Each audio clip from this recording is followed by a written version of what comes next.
The change in Emma is subtle at first, like the soft shift of the seasons. I notice it on a Monday morning when she wakes me up with breakfast in bed, a gesture that's both delightful and unusual. The toast is perfectly golden, the eggs scrambled just right, and there's freshly squeezed orange juice, a touch she never used to bother with. I'm flattered, thinking perhaps she's simply feeling more affectionate. Days turn into weeks, and her attentiveness only grows. She listens with rapt attention to my stories, laughs at my jokes with genuine delight, and even surprises me with small, thoughtful gifts. It feels like the early days of our relationship all over again.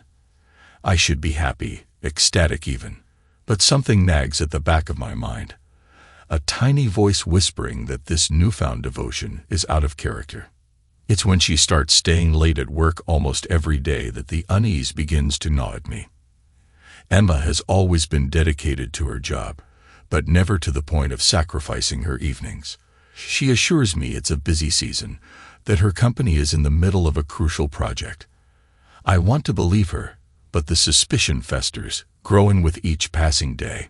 One evening, curiosity gets the better of me. I decide to check her phone while she's in the shower, a violation of trust that makes me feel sick to my stomach. My hands tremble as I unlock it and scroll through her messages. Most are innocuous, mundane exchanges with colleagues and friends. Then I find them, the messages from a man named David. David, we need to be more careful, he's starting to notice. Emma, I know. I've been staying late at work to cover our tracks. I'm trying to placate him. David, good. Just make sure he doesn't suspect anything. A cold weight settles in my chest. I feel the room spin as I read and reread the messages, my heart shattering with each word. She's been lying to me, manipulating me to keep her affair hidden. When Emma emerges from the shower, she's humming a tune, oblivious to the storm brewing inside me. I force a smile, my mind racing with thoughts of betrayal and vengeance. I can't confront her. Not yet. I need to be smart about this, to plan my next move carefully. The idea of getting back at her festers in my mind. If she can play this game, then so can I to begin with. I decide to gather evidence. I need proof of her infidelity, something irrefutable that she can't talk her way out of.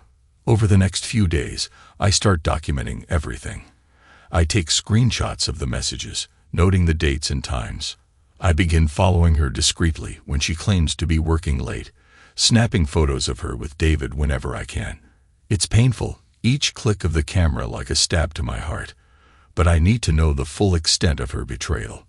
One Friday evening, I follow her to a cozy little restaurant on the other side of town. They sit in a corner booth, talking in hushed tones. David reaches across the table and takes her hand, and she smiles at him in a way she hasn't smiled at me in months. My blood boils, but I stay hidden, my camera capturing every moment. I don't just want to catch her. I want her to feel the same pain she's inflicted on me. As I drive home, an idea takes root in my mind, a way to turn the tables and make her understand the depth of her betrayal. When I get home, I start creating a fake online persona, a charming, attentive man who seems to have everything Emma could want. I join the same social media groups she frequents, post comments that would catch her interest, and wait for her to take the bait. It doesn't take long. Within days, she starts responding to my posts, and soon we're exchanging private messages. I feel a pang of guilt, but it's quickly overshadowed by my desire for revenge. I spend hours crafting each message, making sure to mirror the man she seems to be falling for. The more she opens up to this fictional man, the more I learn about her true feelings, her desires, and her justifications for what she's doing. It's intoxicating, this dance of deception. But it's also a double-edged sword. The more I engage with her, the more I realize how deep my love for her runs, and how much it hurts to see her betray me. One night, as she's texting me from across the room, I make my move.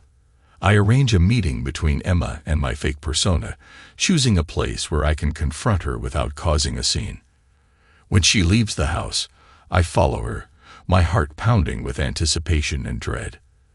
As I sit in my car, waiting for the moment to reveal everything, I think about the future. I know that whatever happens next will change our lives forever. The betrayal, the lies, the revenge. They've all led to this point. And as I see her walk into the cafe, my resolve hardens. It's time for the truth to come out. The cafe buzzes with the lively hum of conversations, the clinking of cups, and the aroma of freshly brewed coffee. I sit in my car across the street, my heart pounding in my chest. Emma sits at a corner table, nervously glancing around, waiting for a man who doesn't exist. My phone buzzes. It's a message from her. Emma, I'm here. Where are you? I take a deep breath and type my response carefully. Call me as Mark running a bit late. Order yourself a coffee. I'll be there soon. I watch her from the car as she nods to herself, then gets up to order a drink. This is it. I step out of the car, steeling myself for what's about to happen. As I approach the cafe, I see a familiar face behind the counter. Sarah, an old friend of mine from college who now owns the place. She looks up and smiles warmly when she sees me. Hey Tom. Long time no see. What brings you here? I force a smile. Hey Sarah, just meeting someone. How've you been? Good, good. Business is steady. We should catch up sometime, she says, handing over Emma's coffee. I nod, my mind elsewhere. Definitely. I'll take you up on that soon. I walk past the counter, my eyes fixed on Emma. She's back at the table, her phone in hand. I approach her from behind and tap her on the shoulder. She looks up, her eyes widening in surprise and confusion. Tom, what are you doing here? I sit down across from her, my expression stern. We need to talk, Emma. Her face pales, and she glances around nervously. What is this about? I lean forward, lowering my voice. I know about David. I know everything.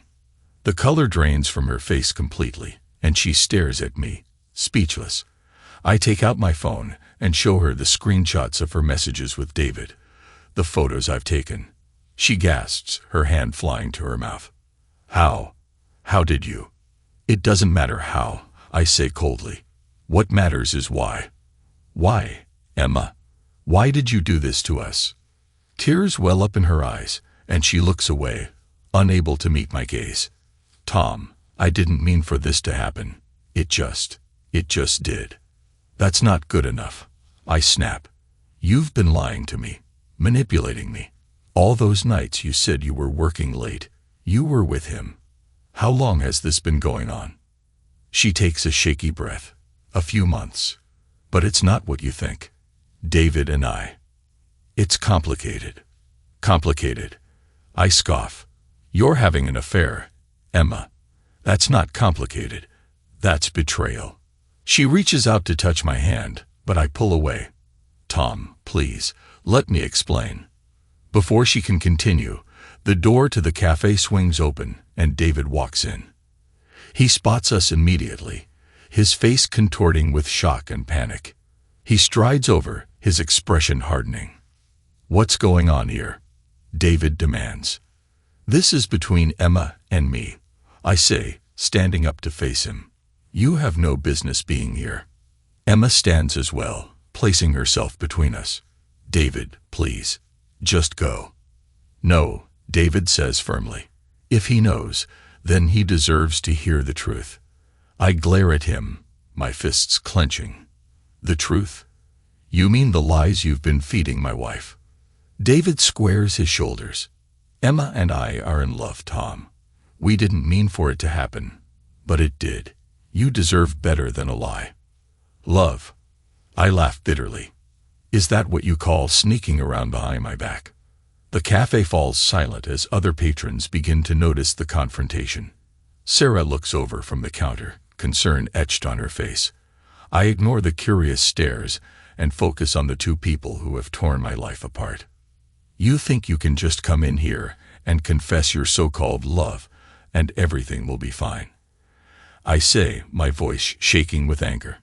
Emma steps forward, her eyes pleading. Tom, I'm so sorry. I never wanted to hurt you.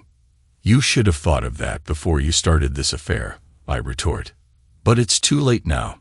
You've made your choices, and now you have to live with the consequences. Sarah approaches cautiously, her voice gentle. Is everything all right over here?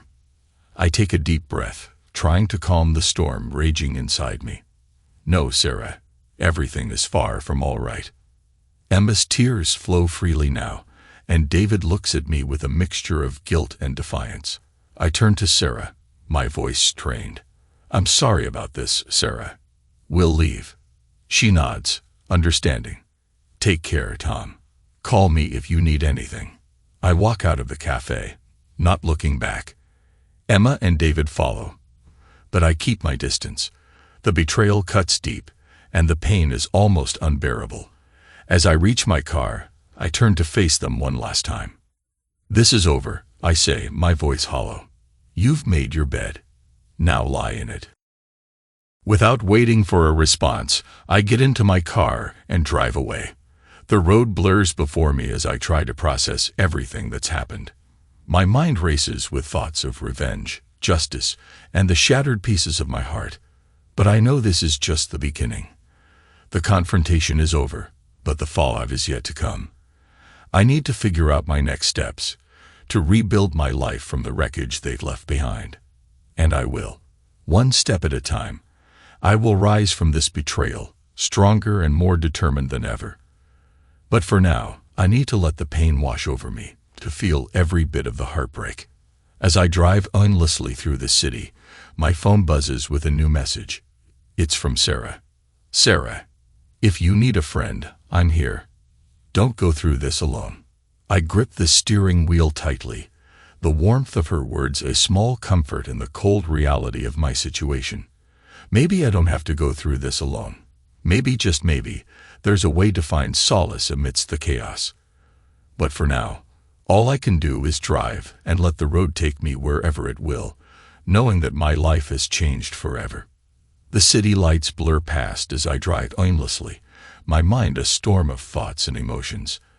Emma's betrayal cuts deep, and every passing moment feels like a wound that refuses to heal. I find myself parked in front of a familiar apartment building. Sarah's place.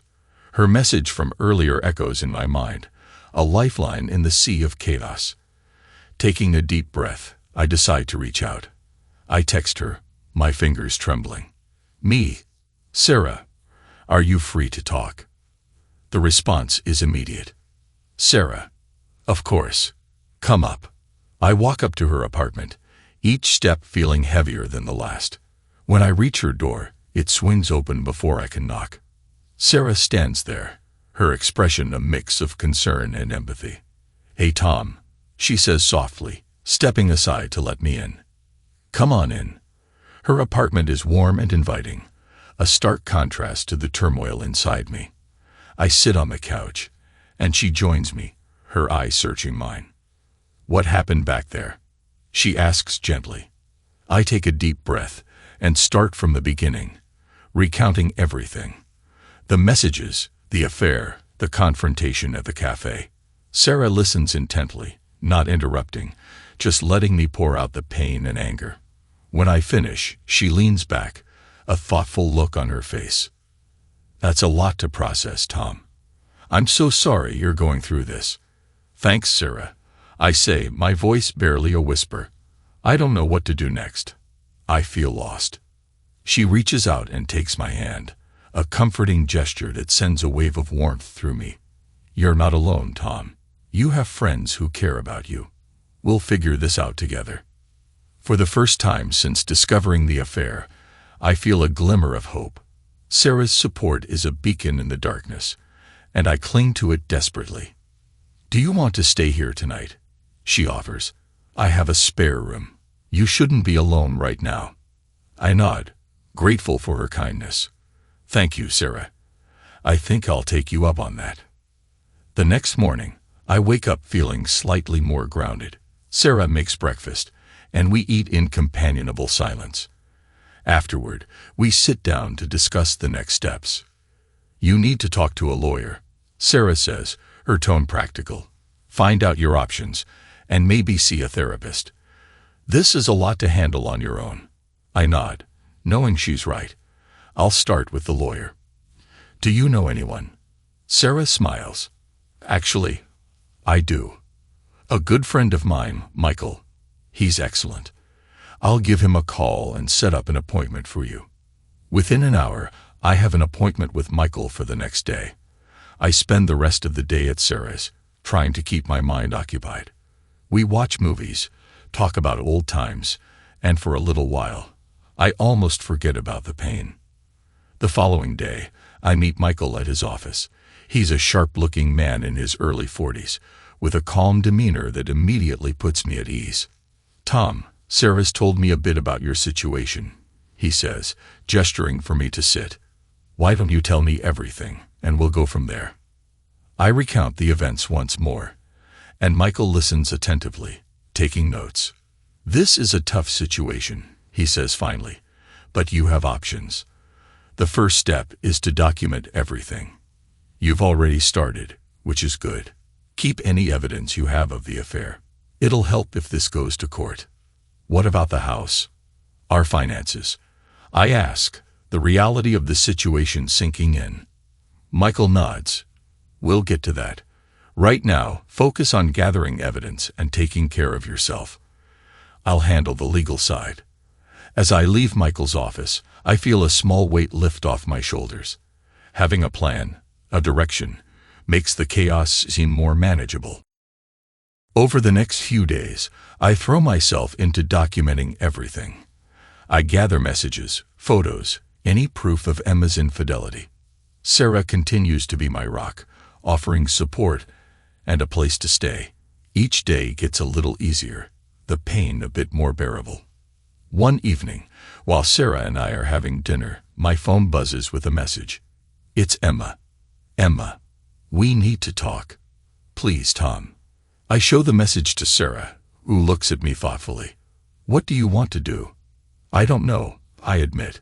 Part of me wants to hear her out, but another part of me doesn't want anything to do with her. Sarah nods. It's up to you, Tom. But remember, whatever she says, it doesn't change what she did. I decide to meet Emma, needing closure, if nothing else. We agree to meet at a park nearby, a neutral ground. When I arrive, she's already there, sitting on a bench, looking lost and forlorn. Tom, she says as I approach, her voice trembling. Thank you for meeting me. I sit down beside her, keeping a distance. What do you want, Emma? She takes a deep breath, tears welling up in her eyes. I'm so sorry, Tom, for everything. I never meant to hurt you. You did, though, I say quietly. You hurt me more than I ever thought possible. I know, she whispers, and I'll regret it for the rest of my life. But I need you to understand it wasn't just about the affair. I was unhappy, and I didn't know how to tell you. I know that doesn't excuse what I did, but I wanted you to know. Her words hang in the air, and I feel a mix of anger and sadness. You should have talked to me, Emma. We could have worked through it. Instead, you chose to betray me. She nods, tears streaming down her face. I know, and I'm sorry. I'm so sorry. We sit in silence for a while, the weight of her words sinking in. Finally, I stand up. I need time, Emma, to figure out what I want, what comes next. But for now, I need space. She nods, wiping her tears. I understand. Take all the time you need. I walk away, feeling a strange sense of relief. The conversation, though painful, has given me some semblance of closure. I return to Sarah's place, my mind clearer, my heart a little lighter. As the days turn into weeks, I focus on rebuilding my life. Michael handles the legal aspects, and I start seeing a therapist to work through the emotional fallout. Sarah continues to be my steadfast support, and slowly I begin to see a path forward. One evening, Sarah and I are sitting on her balcony, watching the sunset. She turns to me, a small smile playing on her lips. You're stronger than you think, Tom, she says softly. You're going to get through this. I smile back, feeling a warmth I haven't felt in a long time. Thanks, Sarah. I couldn't have done it without you. As the sun sets, casting a golden glow over the city, I feel a sense of hope for the first time in months. The road ahead is still uncertain, but with friends like Sarah by my side, I know I can face whatever comes next. Weeks turn into months, and life begins to stabilize. I continue to stay at Sarah's place, and our friendship deepens. She becomes my confidant, my rock, and the one person who keeps me grounded. The legal proceedings move forward, and Michael assures me that things are progressing smoothly. I start to see a therapist regularly, which helps me process the emotions that have been swirling inside me since discovering Emma's betrayal.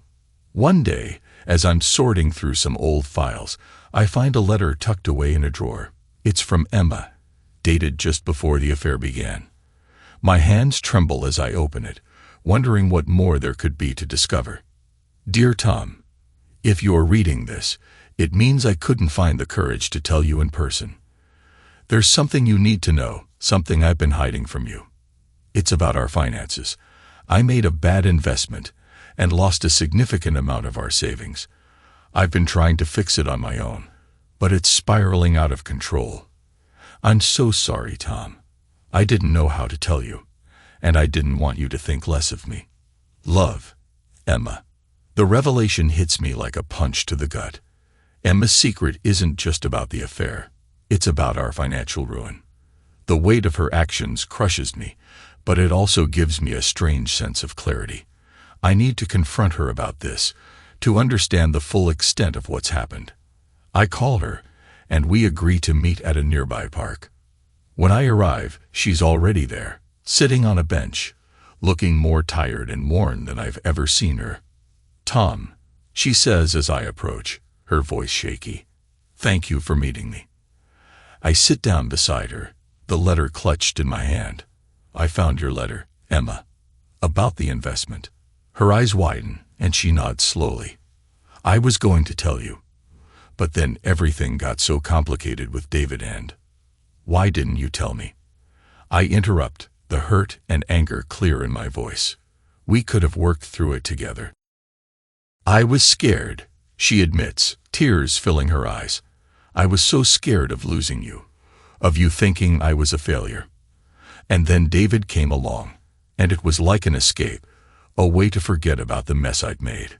The pieces of the puzzle start to fall into place, and I feel a strange mixture of pity and anger. You should have trusted me, Emma. We could have faced it together. She nods, her tears flowing freely now. I know, and I'm sorry for everything. We sit in silence for a while, the weight of our shared past hanging heavily between us. Finally, I stand up, feeling a sense of resolution. I need to move on, Emma. We both do. I hope you find the peace you're looking for. She nods, wiping her tears. I wish you all the best, Tom. You deserve happiness. As I walk away, I feel a sense of closure. The conversation, though painful, has given me the clarity I needed. I return to Sarah's place, my mind made up about the future. One evening, Sarah and I are sitting on her balcony, watching the sunset. She turns to me, a small smile playing on her lips. Tom, I've been thinking, she says softly, about us. I look at her, my heart skipping a beat. What about us? She takes a deep breath. We've been through a lot together, and I've realized how much you mean to me. I don't want to be just your friend. I want more. Her words catch me off guard, and I feel a rush of emotions. Sarah, I care about you a lot too. But are you sure? After everything that's happened? She nods, her eyes filled with determination. Yes, I'm sure. We've both been through hell, and we've come out stronger. I think we could be great together. I smile, feeling a warmth spread through me. I think so too. We lean in, our lips meeting in a gentle kiss, a promise of new beginnings and better days ahead. As the sun sets, casting a golden glow over the city, I feel a sense of hope and excitement for the future. Months pass, and Sarah and I grow closer, our relationship blossoming. The legal proceedings with Emma are finalized, and I start to rebuild my life. One day, while cleaning out the last of my things from the house, I find another letter, this one from David. Dear Tom, if you're reading this, it means Emma told you about the affair. I need you to know that it wasn't just about the investment or the financial trouble. Emma and I fell in love, and we didn't know how to handle it. We didn't mean to hurt you, but we did, and for that, I'm truly sorry. I hope you can find it in your heart to forgive us one day. Sincerely, David. The letter stirs a mix of emotions, but mostly, it makes me realize how much I've moved on. I no longer feel the anger or the pain as sharply as before. Instead, I feel a sense of acceptance and a readiness to embrace the future. As I walk out of the house for the last time, I look back and feel a sense of closure. This chapter of my life is over, and I'm ready to start anew with Sarah by my side. One evening, as Sarah and I sit on her balcony, she turns to me, her eyes shining with happiness. Tom, I have something to tell you, she says, her voice filled with excitement. What is it? I ask, curious. I'm pregnant, she says, her smile widening. A wave of joy washes over me, and I pull her into a tight embrace. That's amazing, Sarah. I can't wait to start this new journey with you. As we sit together, watching the sunset and dreaming about the future, I feel a deep sense of gratitude. Despite the pain and the heartbreak, I found happiness again, and with Sarah and our future child, I know that the best is yet to come. Thanks to everyone who took the time to listen to today's stories. If you enjoyed it, please consider liking and subscribing if you haven't already. Feel free to share your thoughts on the events in the comments below. Take care.